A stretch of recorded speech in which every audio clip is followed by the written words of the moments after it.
This is going to sound strange, but you cannot have 4.5% 10-year treasury and then have 2.5% GDP growth for too long. Yes.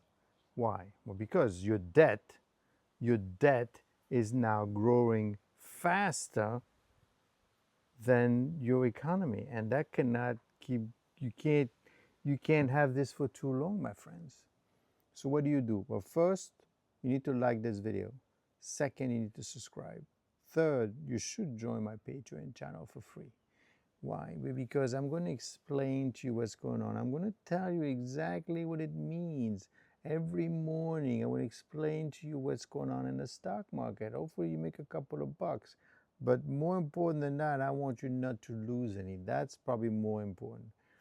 So what's going on with this 10-year treasury? Well, that's basically the amount of money that the government of the US pays you for holding its debt. That's 4.5%, which, believe me now, 4.5%, more than 70% of the debt out there, the public debt pays less than 5%, and 40 to 50% pays less than 4%.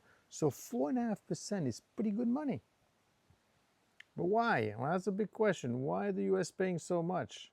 Well, that's because it's not so much that they're paying so much, that the yield is that the cost, the price of the treasury is going down for whatever reason. That's a big topic right now. Keep in mind that the treasury at this point is not so good. So ultimately, what I'm trying to tell you right now is that 2.5% growth needs to change. You cannot keep growing at 2.5% while your debt is so high.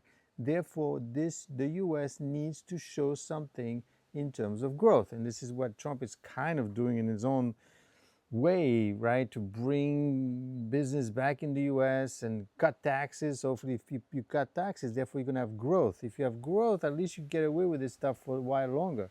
But if you have no growth, you're in big doo-doo. Because at 4.5% debt, that is a lot of damage.